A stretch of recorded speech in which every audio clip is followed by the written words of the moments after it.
And then another thing we need to do is give UVs to this object. Now we could have done it when we just had our regular mesh right here, but what we're going to do is go ahead and add UVs really quickly. And it doesn't matter that we have subdivisions. We can have the subdivision level 4, and all we need to do in ZBrush is go over here to Z plugin. Go ahead and drag this over to the side here.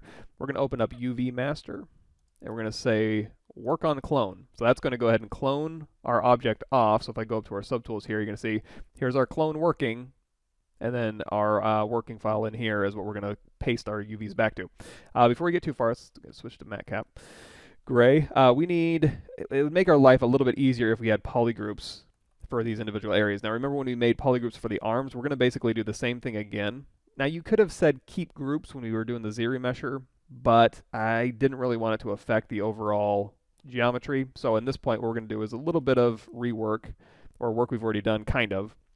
Where I'm going to say, you know, any problem areas or any areas I want to have UV'd separately, I can say, you know what, the head here, I'm going to go ahead and just like we did when we were doing our cleanup in the Dynamesh, just holding down Control Shift with the select lasso and getting rid of this geometry. And I am going to go just right across where that cloth is and just get rid of that geo here. And this knee, Control Shift drag to invert, and we can probably get rid of this inside here. There we go. So we've got her arm selected out. Let's go ahead and grab these little pieces here. There we go. So with these pieces visible, hit Control W, which is going to group mask, clear mask, and when nothing is masked, it just groups whatever's visible. And since the arm was visible, it went ahead and grouped that. Now you could do the exact same thing we did earlier, where you can just mask out an arm and hit Control W, and that'll give you a polygroup. But I find doing visibility is a little bit better. So again, just going through here with my select lasso, holding down Control Shift, and then you use your space bar to move this thing around. Hold down Alt to get rid of pieces, and then the Control Shift drag in your document to invert, and see if there's any pieces you want to add or subtract. I think that'll be okay. So let's go ahead and show visibility on this arm. Hit Control W. That'll be its own polygroup. And just for fun, let's go ahead and if we hold down Control Shift and then tap the body, and then hold down Control Shift. We'll go back. We went to select rectangle. We'll go back to select lasso, and now I'm just going to hold down Alt and get rid of everything but her head here. And we're going to go ahead and polygroup her head separately.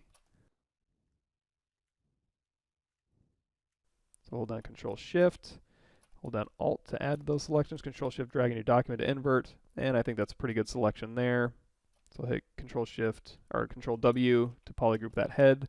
And now all of those will get their own unique UV islands. Now this body might take up quite a bit of room.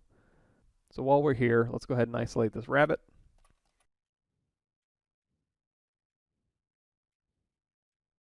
Again, while it's visible, hit Control W. And Control Shift tap her body here. And you know what? I see this part of her arm should go with her other arm. So what we can do is, this purple polygroup here, we want to go ahead and isolate that. Control Shift drag to invert that selection, and then hold down Control Shift Alt to add that to the inverted selection. Control Shift drag again to invert. Hit Control W to polygroup those together. And now those are all one solid polygroup. You can also go into your Z modeler brush here. And if you want to do some very slight cleanup, like see how this polygroup here. So this is a feature of select lasso. If you Control Shift tap on any edge ring, it's going to select the edge ring. If you don't like that, go back to select rectangle, and then you're going to see like this little polygroup here. You can hold down Control Shift Alt and then Control W again to make it a polygroup. Or if you want, what you can do is you can use Z modeler to clean these things up. So go to BZM, hover over a face, and you can hold down Alt and start painting on these, and then when you let go of Alt, it's going to start painting that polygroup.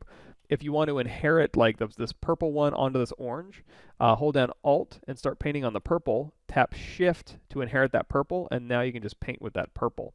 If that's a little bit difficult to understand, I mean it's super fast and easy, but what might be easier if you hover over face, do polygroup, a single poly, and then if you hover over a purple one, you want to inherit, just tap the purple one, or let's say we wanted the orange one.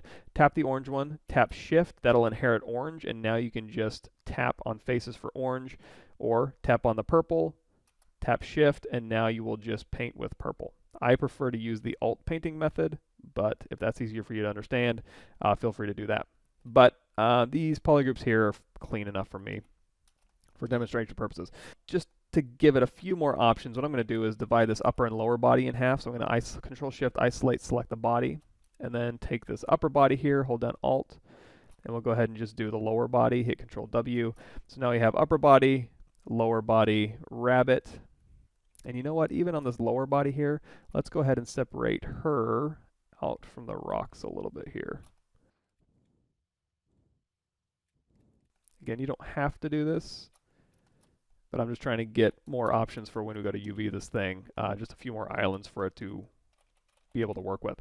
All right, so if these are the polygroup islands that we want to have, let's go ahead and go to our Z plugin. It's not a symmetrical object, so turn off symmetry. We are using polygroups, so we turn polygroups on, then hit unwrap. Once that's done, hit flatten, and now you can see the UVs all flattened out. Now, you can move these things around however you'd like. If you want, you can hit the W key, that'll bring up your gizmo, and if you control tap any of these polygroups, it'll go ahead and auto mask these polygroups. So now you can just move these things around. And these are basically just pieces of geometry. So feel free to go into maybe your masking menu if you want, and you can mask by border. You can grow that mask, and you can control tap to invert that mask, or keep the edges masked out, and then go into your deformation menu. Then you can do like a polish, or you can do a relax. If you feel that's necessary, looks like it's doing something a little bit weird here. There's some stray polygroups in here. Let's go ahead and do an unflatten. And if we go over here to our UVs,